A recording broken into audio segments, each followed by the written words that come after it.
Well, last night we brought you the story of Samantha Lakey, and it was a story that brought joy to my heart. It was about a young Australian woman who'd flown to Russia in order to get a rare treatment for multiple sclerosis. And despite battling with both the financial costs to get the treatment, it was over $100,000, and with the federal government to leave the country during the pandemic, Samantha had great news for us on her condition.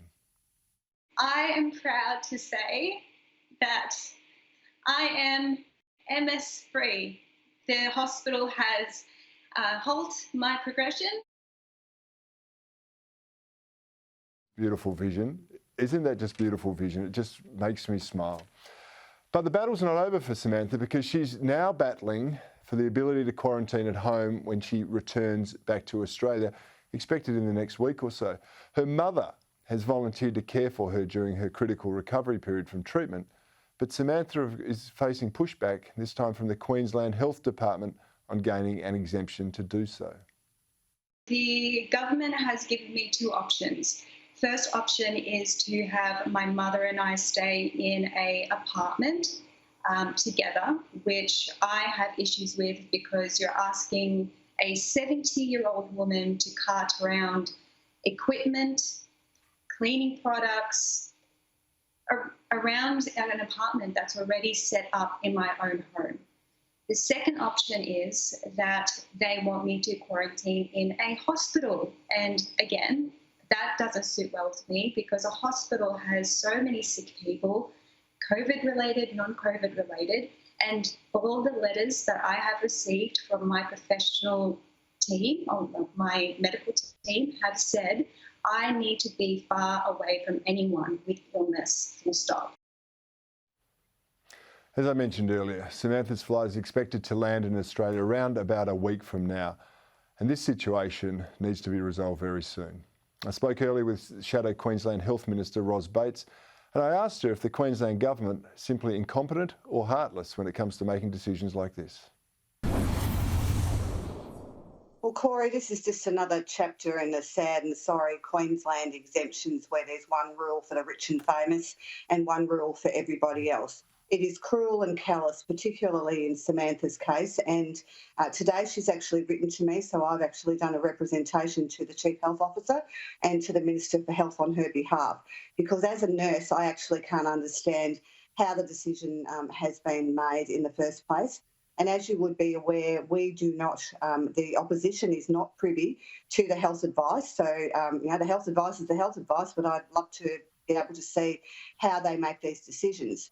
We know that the Chief Health Officer was originally making the decisions herself, and now she's got a team of ramping up to some 80 people.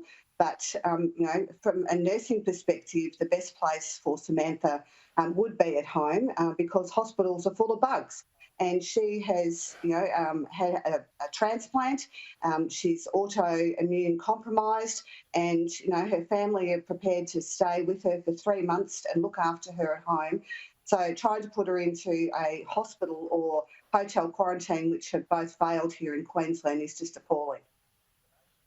Yeah, so you can see that you've got this medical expertise and this nursing background, but it's just common sense as well.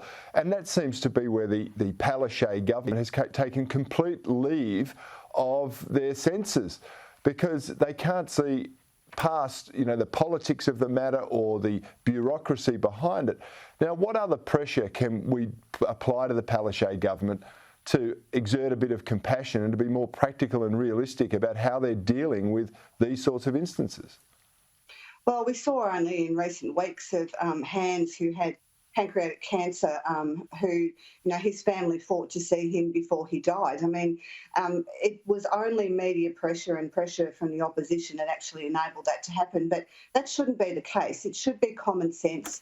And it should be compassionate. And as the opposition, we have always, put out our hand to be compassionate to anybody who wants to come back to Queensland who has a medical condition.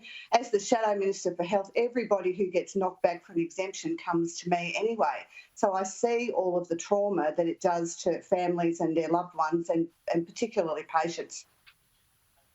This is the hidden cost of this pandemic, the trauma that's associated, the mental anguish, all the mental health issues that are caused by government and their knee-jerk reactions to these things. So Ros Bates, good on you. Keep fighting for the people that are desperate for some representation they're not getting from the Labor government up there.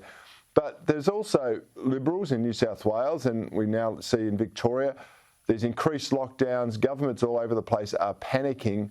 Are they over-egging the pudding here a little bit, or should we be critically worried about the resurgence of the Delta variant of the virus? Well, I think the Delta variant is much more transmissible. So, yes, we do have to take it seriously. We know that people have become complacent too. People are not wearing their mask, they're not social distancing, they're not hand washing. And we're actually seeing that with the resurgence of the common cold. You know, the respiratory syncytial virus is back. I mean, it knocked me a couple of weeks ago and I've been doing all the right things. So I feel for New South Wales and Victoria, particularly if they're going into lockdown again. And, of course, Queenslanders are waiting with bated breath to find out what Premier Palaszczuk does before she jets off to Tokyo. Yes, of course, it's another rule for the politicians or for the rich and famous, as you said before, because she's jetting off to Tokyo for some very important meetings. Are you backing the Premier on the importance of these meetings, Ros Bates, because you're looking to host the Olympics? Well, certainly the Olympics is really important, and we'll need a boost for the economy as well. I mean, we're the only state that doesn't have a business support package. So, yes, we are in support of the Olympic Games, but I think it's the hypocrisy of Anastasia Palaszczuk jetting off overseas when we've got patients like Samantha who are Queenslanders, who've done the right thing, who've gone overseas to get treatment that isn't available here in Australia, and yet, you know, she's not allowed to quarantine at home where she would be safe.